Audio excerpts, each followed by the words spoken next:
మన ప్రభువును రక్షకుడు అయిన యేసుక్రీస్తు వారి అతి శ్రేష్టమైన దివ్యనామమున మీ అందరికీ ఉదయకాలము సర్వశుభములు సర్వదీవెనలు దేవదేవుడు అనుగ్రహించునుగాక. ఆమెన్. దేవుని బిడ్డలారా, ఈరోజు 1 తారీఖు డిసెంబర్ నెల 2024 సంవత్సరము. ఈరోజు దేవుని వాగ్దానము యెషయా గ్రంథము 11వ అధ్యాయము 1వ వచనము. యెషయా మొద్దు నుండి చిగురు పుట్టెను, వాని వేరు నుండి అంకురము ఎదిగి ఫలించును. దేవుడు తన పరిశుద్ధ లేఖన భాగము నేటి ఉదయకాలము మీ వినికిడిలో మీ జీవితములో ఈ వాగ్దానాన్ని దేవదేవుడు నెరవేర్చునుగాక. ఆమెన్. ప్రియ దేవుని యందు సహోదరి సహోదరులారా, మీ అందరికీ నా హృదయపూర్వక క్రిస్మస్ శుభాకాంక్షలు. క్రిస్మస్ మాసము ప్రారంభమైనది. ప్రభు అయిన యేసుక్రీస్తు గారి యొక్క జననము గురించి దేవదేవుడు ఆదికాండము మొదలుకొని మలాకి గ్రంథం వరకు ఎన్నో ప్రవచనాలు ఆయన గురించి రాయబడినట్లు దైవ గ్రంథమందు మనము చూడగలుగుతున్నాం.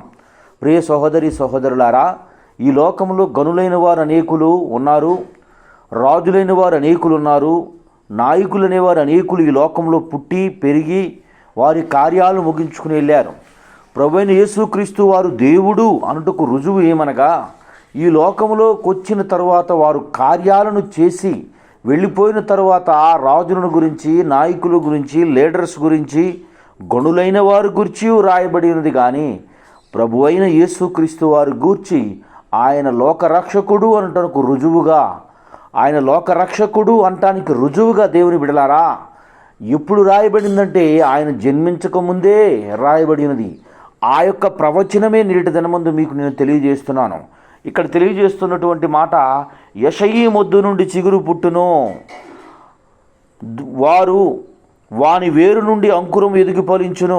ప్రియ సహోదరి సహోదరులారా, ప్రభువైన యేసుక్రీస్తు వారు ఈ లోకానికి వస్తారని, ఈ లోకంలో ఆయనను హింసిస్తారని, ఆయన అవమానపరుస్తారని, ఆయన పుట్టుటకు స్థలము ఉండదు అని దేవుని బిడ్డలారా, ఆయనను నమ్మినటువంటి వారు, ఆయనను నమ్మానుని చెప్పినటువంటి వారే ఆయనను అప్పగిస్తారు అని దైవ గ్రంథమందు అనేక ప్రవచనాలు రాయబడి ఉన్నవి. ప్రియ సహోదరి సహోదరులారా, ఈయన ఇక్కడ చెబుతున్నటువంటి ప్రవచనానికి అర్థం ఏమనగా, ఆయన వస్తాడు, ఆయన కార్యాలు సువార్త ప్రకటిస్తాడు, ఆయన అరవడు, ఆయన ఎవరి మీద నింద మోపడు, అందరినీ ప్రేమిస్తాడు, అందరిలో ప్రేమ కలిగి ఉంటాడు అని ఆయన గురించి చెప్పబడినటువంటి ఈ యొక్క ప్రవచనము.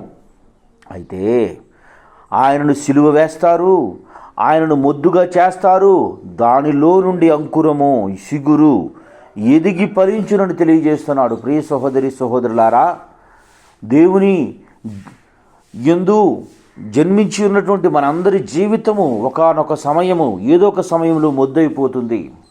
మొద్దైపోయినటువంటి మన బ్రతుకులను చూసి మనం ఇక అయిపోయాము అనుకోక క్రీస్తు వైపు చూస్తూ మనము ఎదిగి ఫలిస్తామని విశ్వాసాన్ని కలిగి ఉండాలని దైవ సేవకునిగా మీకు తెలియజేస్తున్నాను.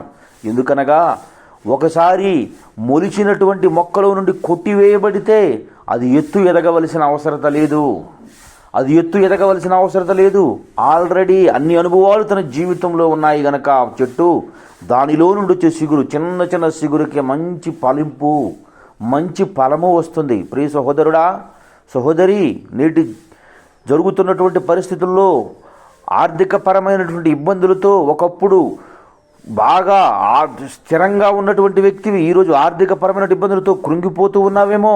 నిశ్చయముగా ఆయన వైపు చూడు. ఈరోజు ముద్దైపోయినటువంటి నీ జీవితంలో మరలా సిగురొస్తుంది, అంకురం ఎదుగు ఫలిస్తుంది. యోబువలే రెండింతలుగా దీవించబడతానని విశ్వాసాన్ని కలిగి ఉండు. దేవుని బిడ్డ, ఆయన ఇచ్చినటువంటి మాట నమ్మదగినది కనుక ఆ మాట యందు విశ్వాసం ఉంచి ఈ మాసమంతయు ఆనంద క్రిస్మస్ చేసుకునే స్థితి కృప దేవుడు మీకు అనుగ్రహించునుగాక. ఆమెన్. తండ్రి, నీకు వందనాలు, స్తోత్రములయ్యా. డిసెంబర్ మాసం మొదటి దినం మొదలుకొని తండ్రి, ఈ నెలంతయు తండ్రి అయా నీవు జన్మించావని ఆనందదాయకంగా ఆనందమాసం జరుగుతూ ఉండగా ప్రతి వారిని పరిపూర్ణ ఆనందంతో నింపి బలపరచు కృప చూపి నడిపించమని యేసయ్య నామం పేరట ప్రార్థన చేయుచున్నాను తండ్రి. ఆమెన్. తండ్రి అయిన దేవుని ప్రేమయు, కుమారుడైన యేసుక్రీస్తు వారి కృపయు, పరిశుద్ధాత్మ తండ్రి అన్యోన్య సావాసం ఇప్పుడు ఎల్లప్పుడూ సన్నిధితో సదాకాలం తోడైండి వెంబడించి నడిపించునుగాక. ఆమెన్. God bless you. దేవదేవుడు మిమ్ము దీవించి ఆశీర్వదించునుగాక.